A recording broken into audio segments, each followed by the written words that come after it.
नमस्कार, मैं हूं आपके साथ मीनाक्षी रजत और आप देख रहे हैं सबका हिसाब होगा।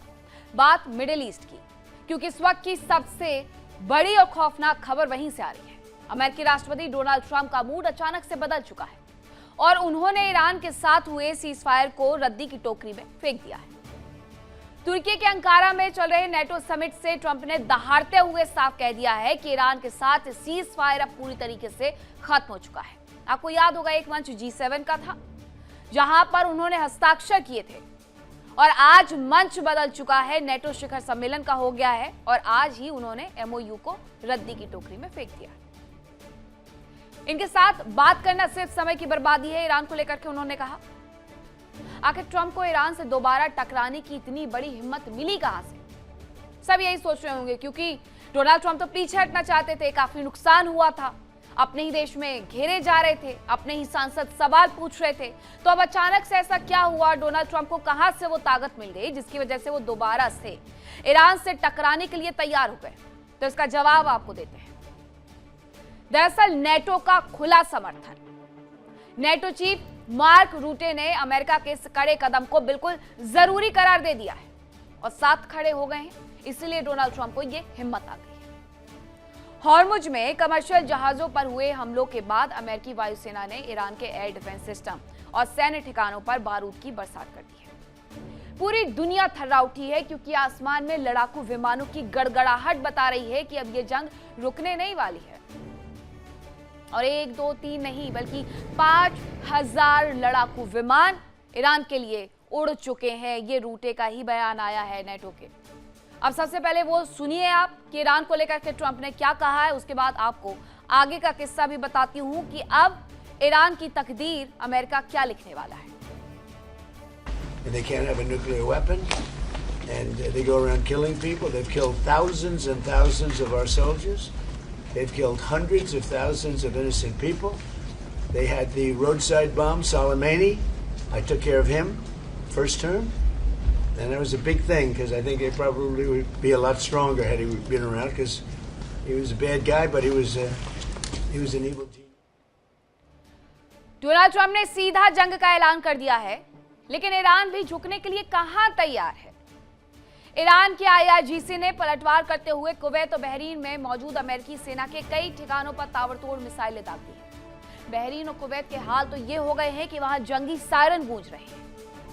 और इन सब के बीच में तेहरान से खाड़ी देशों के लिए एक बेहद खतरनाक और सीधी धमकी भी आ गई है।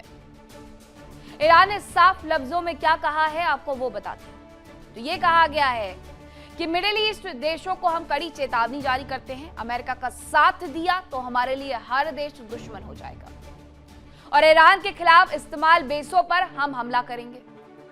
IRGC के लिए हमले का जायज लक्ष्य होगा, ये ईरान ने स्पष्ट कर दिया है। इस महायुद्ध की आहट ने पूरी दुनिया को हिला करके रख दिया है। अंतर्राष्ट्रीय बाजार में कच्चे तेल की कीमतें अचानक से 5 से 6% तक उछाल मार गई है। एक तरफ जहां ईरान में खामनेई का अंतिम संस्कार चल रहा है, दूसरी तरफ ट्रंप के इस फैसले ने शांति समझौते की बची कुची उम्मीदों पर पानी फेर दिया है। सीधे ये जंग का ऐलान ही है, MOU का रद्द होना, जंग का ऐलान होना। और अब जब 5000 लड़ाकू विमान उड़ान भर चुके हैं तो आगे क्या होने वाला है, समझेंगे हमारे एक्सपर्ट से। इसी मुद्दे पर करेंगे खास चर्चा, लेकिन उसके पहले एक छोटी सी रिपोर्ट देखिए।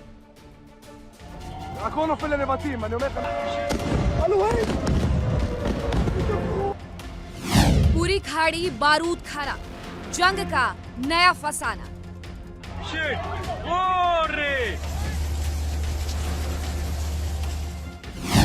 ट्रंप का मूड बदला, ईरान पर फिर हमला।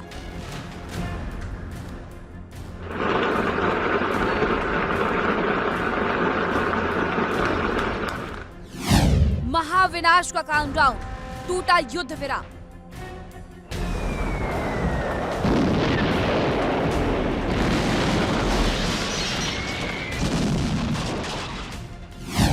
ट्रंप को शांति नहीं पसंद, ईरान पर गिराया बम।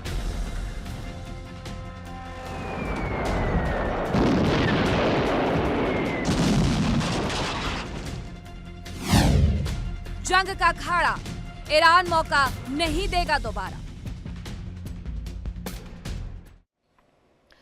और चर्चा की शुरुआत करूं, लेकिन उसके पहले एक बड़ा सवाल है। सवाल यह है कि ट्रंप के सीज फायर तोड़ने के ऐलान के साथ ही क्या खाड़ी में एक बार फिर से जंग शुरू हो जाएगी? कौन कौन से मेहमान मेरे साथ जुड़े हैं, आपका परिचय सबसे पहले करवाती हूं। मेरे साथ जुड़े हैं कैप्टन श्याम कुमार, जो हमेशा ये कहते रहे हैं कि ये जंग समाप्त नहीं हुई है। इसीलिए कैप्टन कुमार, आज विशेष तौर पर हम आपसे इस बारे में चर्चा करेंगे। मौलाना नाजिम अशरफी ईरान मामलों के जानकार हैं। अहमद मस्ती खान पत्रकार है, अमेरिका से हमारे साथ जुड़ रहे हैं। आपके पास आओ, लेकिन उसके पहले बड़ी खबर आ रही है। खबर यह है कि राष्ट्रपति ट्रंप ने ईरान को हमले की धमकी दे दी है। उन्होंने कहा है कि मैं आज रात एक बड़ा हमला कर सकता हूं। यह युद्ध नहीं, परमाणु कार्यक्रम खत्म करने का अभियान है। नेटो समिट के मंच से ईरान को बड़ी धमकी मिली है। एक मंच G7 का, जहां पर शांति वार्ता को लेकर के हस्ताक्षर किए गए। दूसरा मंच नेटो समिट का, जहां से ईरान को सीधी सीधी धमकी दे दी गई है कि यह युद्ध अभी खत्म नहीं हुआ, परमाणु कार्यक्रम खत्म करने का अभियान है और आज रात बड़ा हमला कर सकता हूं। सबसे पहले अमेरिका से ही अहमद मस्ती खान जी, आपका रिएक्शन मैं चाहूंगी कि क्या तैयारी अमेरिका की तरफ से की जा रही है? G7 के समिट से लेकर के, उस मंच से लेकर के नेटो समिट के मंच तक, सब कुछ मात्र कुछ हफ्तों में बदल गया। ये आपका शुक्रिया, नमस्कार। देखें, अभी जो इनके सेक्रेटरी ऑफ वॉर थे, इनका इजराइल जाने का प्रोग्राम था आज के दिन, लेकिन उन्होंने उसको रोक दिया। तो ये यहाँ पर अमेरिका में ये बात, जो उनके अपने पार्टी के लोग थे, जैसे Marjorie Greene Taylor congresswoman थी, वो ये कह रही थी कि पीट हेग्सेथ जो है, इजराइल दरअसल वहाँ से इंस्ट्रक्शन लेने जा रहे थे कि आगे क्या करना है। एक तरफ ये बहुत पूरी दुनिया में ये मुसीबत खड़ी हो गई है। देखें, अमेरिका में एक थिंकिंग नहीं है। एक तरफ कुछ लोग हैं जो चाहते हैं कि भाई रिजीम चेंज हो, जो चाहते हैं कि बिल्कुल ही ईरान को जो शिकस्त हो तब जाके जंग ख़त्म हो, जबकि दूसरी जानिब एक थिंकिंग ये है कि ये चीज़ें मुमकिन नहीं है। जो पहली थिंकिंग वाली लाइन है, उसमें जाहिर है कि इजरायली इन्फ्लुएंस बहुत ज़्यादा है और इजराइल का इन्फ्लुएंस अमेरिकी पॉलिटिक्स, फॉरेन पॉलिसी और डिफेंस या वॉर पॉलिसी में इजराइल का बहुत बड़ा इन्फ्लुएंस है। तो उनकी तो ख्वाहिश यही है कि ये लड़ाई हो और ईरान को बिल्कुल शिकस्त हो। जबकि दूसरी जानिब ईरान में जो है, जो उनके जो एक्सट्रीमिस्ट हैं, IRGC के लोग, वो भी बिल्कुल ही जो हैं तुले हुए हैं कि जंगी से हम अमेरिका को शिकस्त दे सकते हैं। ये बहुत ख़तरनाक सिचुएशन है। और जिस तरीके के ट्रंप एरेटिक आदमी है जी, बहुत ही ज़्यादा अनप्रेडिक्टेबल, हमें कोई ताज्जुब नहीं होगी कि ये अगर परमाणु बम भी इस्तेमाल कर दें। मैं आपसे यकीन से कहता हूँ कि ये इस किस्म का शख्सियत है। तो ये सब लोगों को, ईरान को खुसूसन, जरा होशियारी से इस मामले को निपटना चाहिए। इसीलिए ईरान की तरफ से ये बयान भी आया है कि हम भी पूरे तरीके से तैयार हैं, लेकिन ये वक्त बेहद नाजुक है। 70 देशों से ज्यादा के प्रतिनिधि मौलाना नाजिम अशरफी इस वक्त ईरान में मौजूद हैं और ऐसे में ये कहना कि 5000 फाइटर जेट उड़ान भर चुके हैं और मैं इस रात को एक बड़ा हमला कर सकता हूं।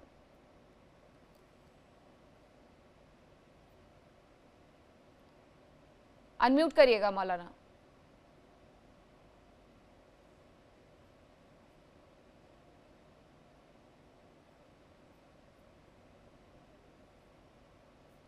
ठीक है, मैं आपके पास लौटती हूँ।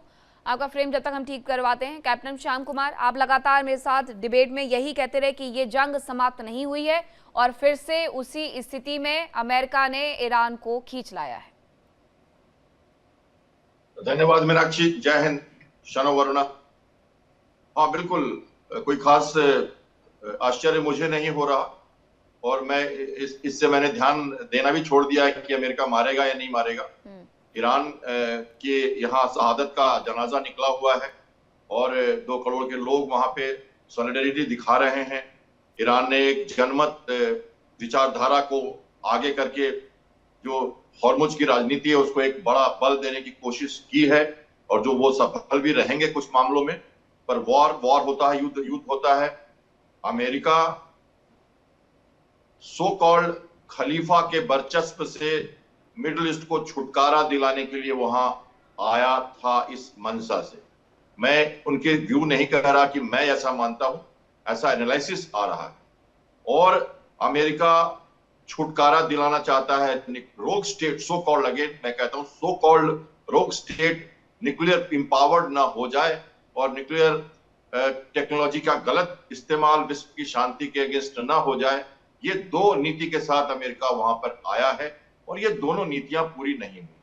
फिर से मैं दोहरा दूं, अमेरिका को पूरी तरह से मालूम था कि स्टेट ऑफ हॉर्मुज का वेपनाइजेशन होगा और इसके पीछे की बहुत लंबी कहानी है। ईरान इस बात को अच्छी तरह जानता है और आपको समझना चाहिए कि मैंने जो दो कलम बना के फोटोग्राफ दिखाता रहा मैं पिछले 3 महीने से, उसी को फिर से समझाना सबको जरूरी है कि जो हॉर्मुज में फ्रीडम ऑफ नेविगेशन एमओयू में जो कहता है अमेरिका, वो जो पहले वाला चैनल है जो फ्रीडम बीच से जाता है रास्ता और या ओमान की तरफ से शायद थोड़ा जाए सदर्न साइड से, ना कि कोसाम और लद्दाख आइलैंड के बीच से जाए जहां वो टैक्स लगाता है। तो ये एमओयू का कहने का मतलब फ्रीडम ऑफ नेविगेशन में एमयू में जो बात लिखी है उसमें फ्रीडम ऑफ नेविगेशन मतलब without any restriction.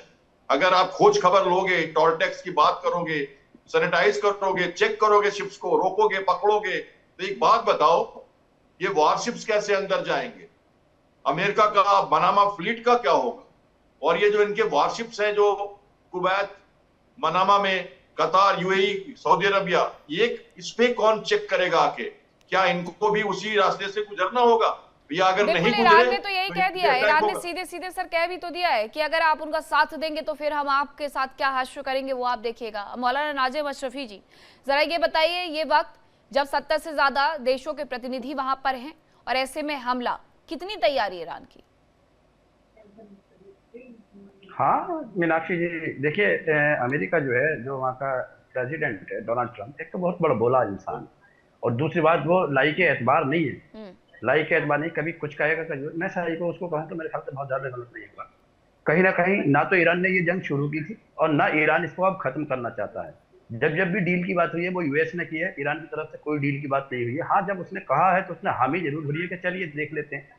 State of Hormuz का ये मसला ही नहीं है। स्टेट ऑफ हॉर्मुज तो खाली एक मतलब ये है कि एक स्रोत हो सकता है किसी पे अपनी पकड़ बनाने के लिए, जैसे कि अभी वेपनाइज का मतलब ये है कि उसको वेपन की जगह यूज करने के लिए अगर बात है तो मैं इसमें थोड़ा सा सहमत हूँ कि वो करेगा, मरता क्या ना करता वाली स्थिति बात है, मरता क्या ना करता की स्थिति है, और क्या करेगा। लेकिन जहां तक बात की अमेरिका खत्म कर देगा, अमेरिका नेस्तो नाबूद कर देगा, ये पहले क्यों नहीं कर पाया? अमेरिका तो बहुत दिनों से कह रहा है ना, मैं तुम्हें उड़ा दूंगा, मैं खत्म कर दूंगा, नेस्तो नाबूद कर दूंगा, तुम्हें तबाह कर दूंगा, छोड़ूंगा नहीं, आज रात इतना बड़ा हमला करूंगा, तुम तबाह और खाक हो जाओगे।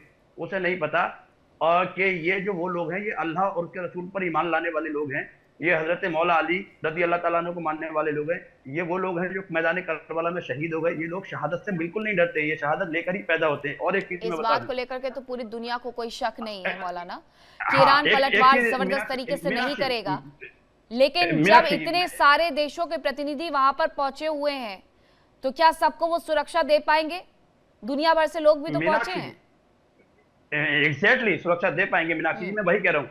अभी किसी ने कहा उधर से कि अमेरिका जो वहां पर है वो सबको मतलब जो न्यूक्लियर पावर है उसको खत्म करने की कदम उड़ा रहा है, जो गल्फ कंट्रीज है, जो मिडिल ईस्ट है, उसको सुरक्षा देने के लिए, उसको सिक्योर करने के लिए अमेरिका वहां गया। No no no no, America उसको सिक्योर करने के लिए नहीं गया, अमेरिका तेल पर कब्जे करने गया, अमेरिका उन देशों को लूटने गया, अरबी मुल्कों का। अगर अमेरिका न्यूक्लियर पावर को खत्म करना चाहता है तो अमेरिका एक मीटिंग बुलाए, पूरे ऑल ओवर वर्ल्ड की एक मीटिंग रखे, उसमें कहे मैं भी खत्म करता हूँ न्यूक्लियर पावर, और सारे जिन देशों के पास न्यूक्लियर पावर है वो सब खत्म करिए ना। ईरान पर ही इतनी तलवार क्यों लटकानी है? क्या ईरान इतना पागल है किसी का पर भी न्यूक्लियर यूज कर लेगा? अमेरिका इतना पागल नहीं है, पाकिस्तान इतना पागल नहीं है, और सारे मुल्क हैं वो इतने पागल नहीं है। ईरान ही खाली इतना पागल मुल्क है, वो किसी पर भी न्यूक्लियर पावर यूज कर लेगा। तो ये तो वही वाली बात है ना, मैं खुद सिगरेट पीता हूँ, दूसरों को सिगरेट पीने से मना करता हूँ, ऐसा नहीं हो सकता। वो एक मीटिंग रखे। बिल्कुल, लेकिन अहमद मस्ती खान जी, ग्लोबल मंच पर G7 के आप ये कह दे रहे हैं कि हम MOU कर रहे हैं, दूसरी तरफ आप नेटो पर मंच पर जाकर के ये कह देते हैं कि हम इसे रद्दी की टोकरी में फेंक रहे हैं, तो बहुत सारे सवाल डोनाल्ड ट्रंप पर जरूर खड़े होते हैं। उन्हें हालांकि इस बात से कोई मतलब नहीं है। इजराइल के प्रधानमंत्री बेंजामिन नेतन्याहू जाने वाले थे मुलाकात करने के लिए, लेकिन मुलाकात करने से पहले उन्होंने अपनी बात मनवा ली है अमेरिका से। जी देखें, एक चीज यहाँ पर जो है हमें समझने की जरूरत है कि ये जो इस टाइम जो डोनाल्ड ट्रंप है, इन्होंने एक साल के अंदर कोई $2.25 अरब ये ज्यादा पैसे रिच हो गए, यानी $2.25 अरब इनकी फैमिली जो है 1 साल में इन्होंने कमा लिया है। इतनी तो पूरी दुनिया में किसी और सदर ने या कोई प्राइम मिनिस्टर ने नहीं किया होगा मेरे ख्याल में तारीख में। ये पूरी तारीखी चीज एक हो रही है यहाँ। तो एक ये जो कर रहे हैं बहुत सारे चीज, ये जो इन मामलों से भी लोगों के जहन हटाने के लिए ये मौसूफ कर रहे हैं। एक तो ये बात है। दूसरी बात यह है कि देखें, परमाणु बम किसके पास है इस वक्त पूरे दुनिया में? सबसे ज्यादा खतरनाक उस मुल्क का नाम है इस्लामिक रिपब्लिक ऑफ पाकिस्तान। उसको किसका बढ़ावा मिल रहा है? उसके साथ कौन दे रहा है? उसके साथ यही अमेरिका दे रहा है। बल्कि ये जो क्रिप्टो करेंसी के कारोबार में जो डोनाल्ड ट्रंप ने मिलियंस कमाया है, उसमें पाकिस्तान ने भी इनको हेल्प किया है वो अपने मकासद के लिए। तो ये एक तरफ से तो ये बदमाशी है। दूसरी तरफ देखें, ईरान में भी ये जो कह रहे हैं भाई साहब हम इनके बहुत कदर करते हैं, हम भी जो है जो मौला अली ने जो शहादत की हम उसकी बहुत ज़्यादा रिस्पेक्ट करते हैं, लेकिन ये जो एक्सट्रीमिज़म है ये नहीं चल पाएगा, इस किस्म से नहीं होगा।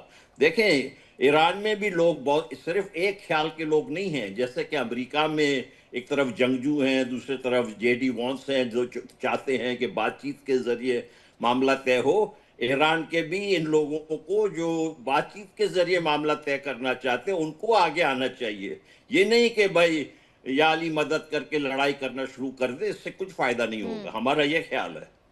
बिल्कुल सर। कैप्टन कुमार, अगर ये आती हूँ इसके बाद मौलाना, ये जंग अब शुरू हुई तो अब अंत क्या?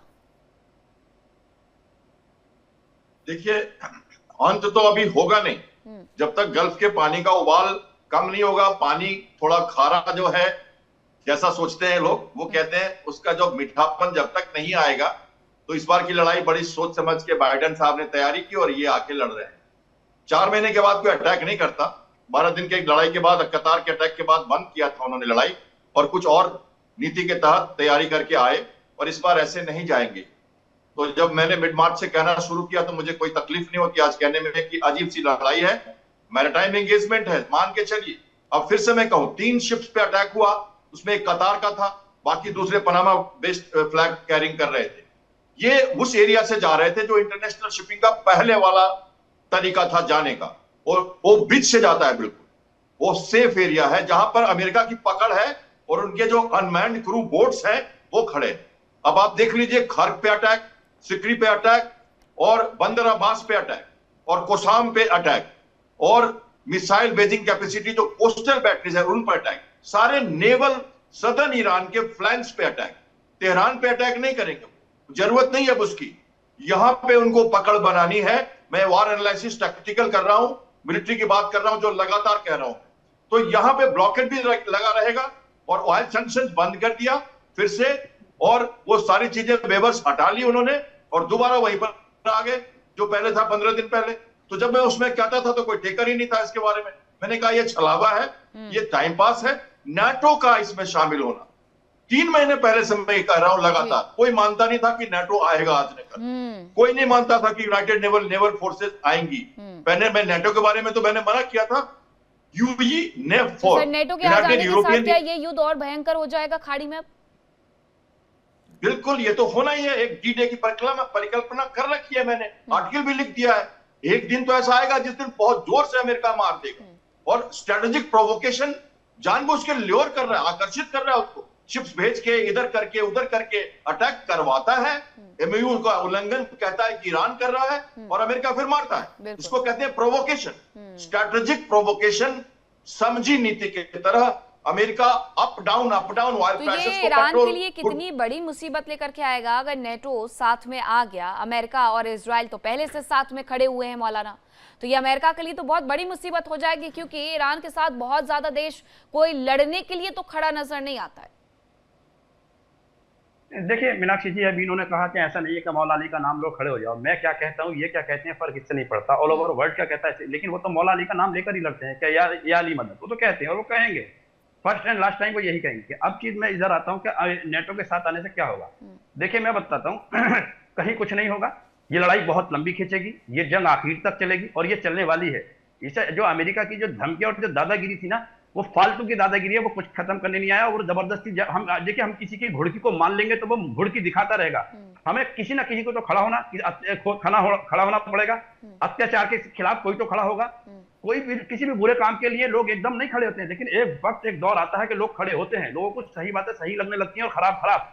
ये अमेरिका की कौन सी बहुत बड़ी समझदारी है भैया, अमेरिका की कौन से बड़ा मतलब हमदर्दी है दुनिया से, क्या अमेरिका जो अपने फायदे अपने मफाद के लिए लोगों को जो मतलब थर्ड वर्ल्ड वॉर में जो झोंकने के लिए तैयार है, क्योंकि उसके अपने फायदे चाहिए, उसके अपनी कुछ चीजें हैं, उसके अपने प्रॉफिट्स हैं, वो उनको देख रहा है। ये सब नेटो, ये दुनिया वर्ल्ड वॉर, ये सब हम साइंटिस्ट, ये इससे उसका लेना देना कुछ है नहीं। और मैं एक चीज बता दूं, उसने इतना जरूर किया अमेरिका ने कि इस छोटी मोटी लड़ाई से, उसको कहना चाहिए था इजराइल को, भाई तू हमले बंद कर दे, बहुत ज्यादा हो चुका।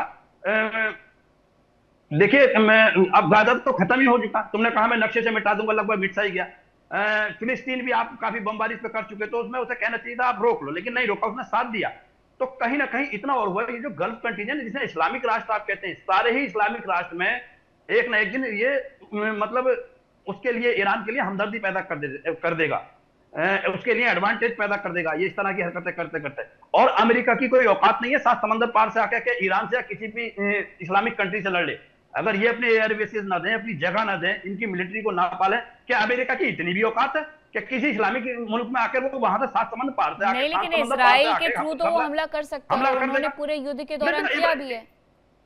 इजराइल तो थर-थर कांप जाएगा मीनाक्षी जी। इजराइल है कितना सा, इतना सा है ना, इजराइल की कोई औकात नहीं है, सिर्फ गल्फ कंट्रियों की वजह है। और मैं आपको एक बहुत काम की चीज बताऊं आज, तो वही गल्फ कंट्री इस बार क्या साथ में आएंगी जब नेटो अमेरिका के साथ आ रहा है?